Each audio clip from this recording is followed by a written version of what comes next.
All right, so this is a different way to graph the trig functions itself called a pseudo-pseudo graph. So when it comes to pseudo-pseudo graph, you're still using the a and the omega, but in a different format. So when it comes to this portion is one interesting thing about cosine and sine graphs is that they're shrunk in a way that you can just make waves, right? So in other words, there's a way to literally overlap sine and cosine using that format here. And it's basically called using the pseudo-pseudo graphs. So before we actually do the different way of graphing, there's two definitions we'll talk about. The first one is called an amplitude. So the amplitude is the height or stretch of the function. In our case, it's the value of a. That tells you how much we're stretching it or compressing it based off that, because a represents the y-axis. So if we're shrinking it or stretching it all out when it comes to it, or the absolute value is the complete amplitude itself, right? The next thing is the period, which we talked about last night. Period or cycle is the horizontal compression or the value at which the functions f of x equal to sine of x or cosine of x make one complete cycle. So this is what it means by, you can think of it according to stretching it out or shrinking it in, right, when it comes to it. We just want to figure out the period is how far it goes into one complete period. Now when it comes to the period, we have an equation for that. So the period is equal to, or t itself, is equal to 2 pi over omega. So that's how much the period is for each individual graph itself, right? So that's the first two things we need. To find the amplitude, which is the number in front of the sine or cosine function, and the period is 2 pi over the omega value, okay? So that guarantees you the period of, that function itself now. So now putting everything together, there's actually 4 steps involved to making this function using just transformations. The first thing is you want to plot the 5 key points on the graph of sine and cosine. Now these 5 points look like this. It's the basic 5 key points for sine and cosine graphs, okay? Things like that. So these are the 5 points that they're talking about here. And these will always be the same because, sine and cosine doesn't change from one to the other, right, when it comes respectively. So when it comes to these keys, you're actually only looking at the y values themselves because the x values are going to change. But when it comes to the key functions, we're looking at the y values, okay? So that's step 1, just, identifying the 5 key points. So this one or that one, depending on cosine or sine. Step 2 is we want to find the amplitude and the period. So that's just using these definitions here, right? And then now for each y value, we're going to multiply by a.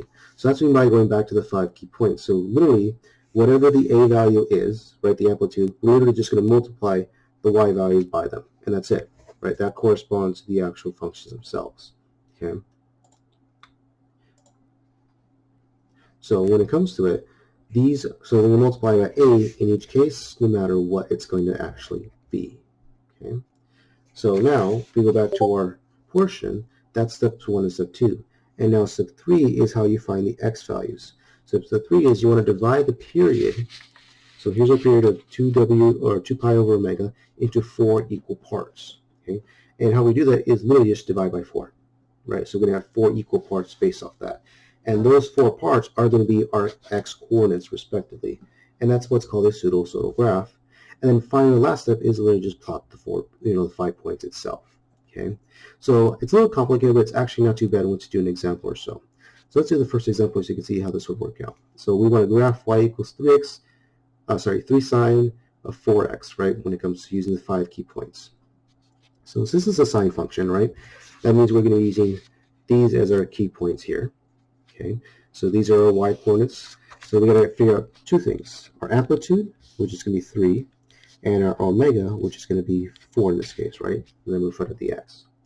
Okay, so now we got our amplitude. Now we got to figure our period, or t, right? We'll call it t for period. So that is 2 pi over our omega value, which is 4, right? So if we just simplify this, t is going to be 1/2. Okay? So we got step 1 and step 2, right, when it comes to it. So now when it comes to it, we'll do step 3. So when it comes to step 3 is I'm literally going to divide this number by 4. Okay, so literally just divide it by 4, like that.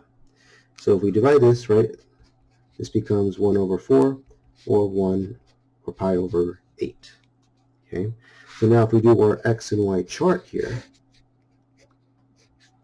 okay, again, always starting with 0, right, because we start with 0, right? All right, so now to get all the rest of the x's out when it comes to it, is I'm just literally going to add pi over 8 every single time. So 0 plus pi over 8 is just pi over 8. Pi over 8 plus another pi over 8 is 2 pi over 8. I'm not going to simplify that way. You can see the pattern itself. Add another pi over 8. Well, that's 3 pi over 8. And then add another pi over 8, so that's 4 pi over 8, which you notice that's the same thing as pi over 2, right? So that's our period. That's where we stop at. So our period itself should be the last number we're dealing with here itself. Okay. So now, to get the y components, we're really going to copy what we have here. Now it's a mimicry. So basically what's happening is when it's transformation, 0 is going to 0, pi over 2 is going to 8 pi over 8, and so forth down the line. So which means these values should be coordinated back to this one. The only difference now is we're just going to multiply a by all of these numbers. In our case, it was 3. Okay? So we're going to multiply 3 by all of these numbers and just write them here. So 3 times 0 is 0. 1 times 3 is 3. 0 times 3 is 0. Negative 1 times 3 is 3, negative 3. And finally, 0 times 3 is 0.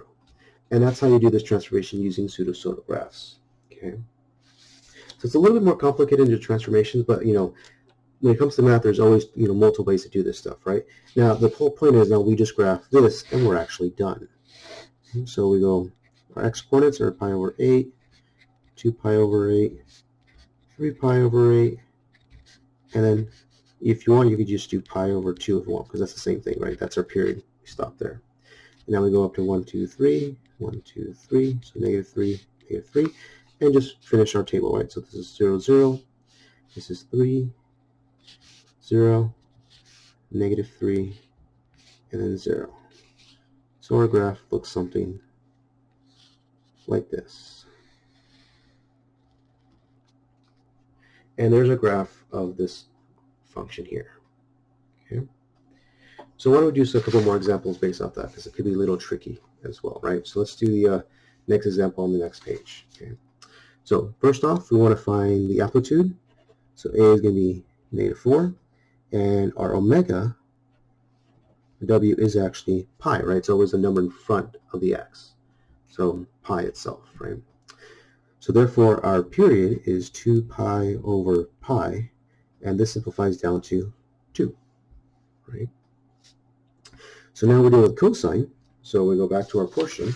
So now we're going to be dealing over here for our key points, right? This is going to be our key points now. Okay. All right, so we just do the same thing, do the x and y. So again, same process. What we're going to do is divide this number by 4. So literally, 2 over 4 gives you 1/2, right? So start with 0, and just keep adding 1/2. So add 1/2, that's 1/2. Plus 1/2, that's 1. Plus 1/2, that's 1 and 1/2. And then adding another half gives you 2, right, when it comes to it.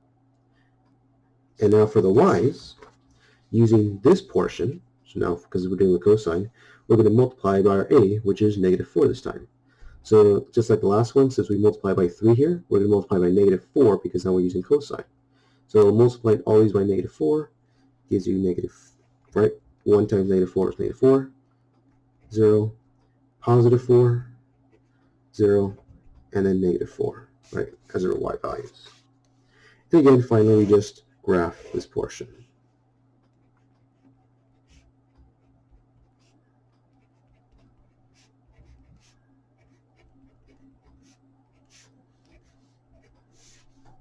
Okay, so 0, negative 4, 1/2, 0, 1, positive 4, 1/2, 0, and then negative, positive 2, negative 4.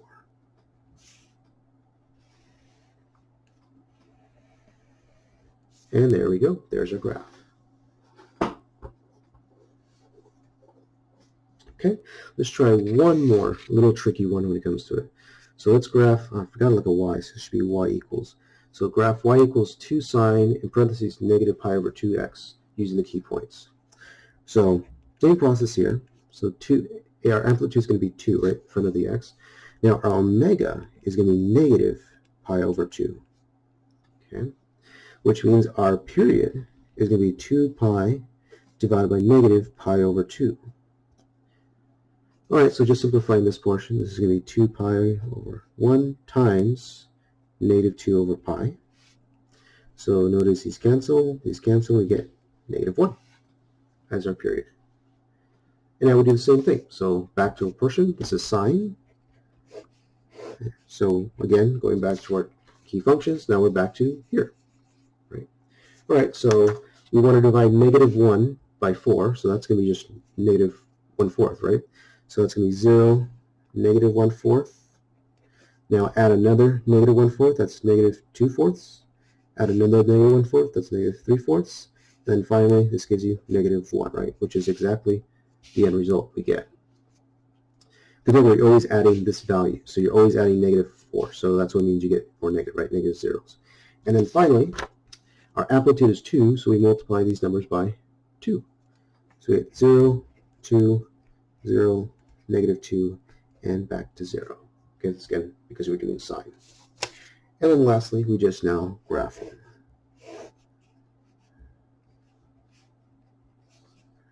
Oops. Wrong way. It's supposed to go the other way.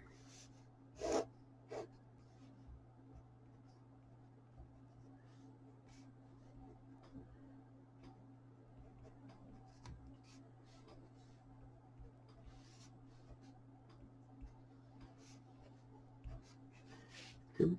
So still 0, 0, negative 1/4, positive 2, negative 2, 0, 3/4, 2, and then back to 0. So kind of like that.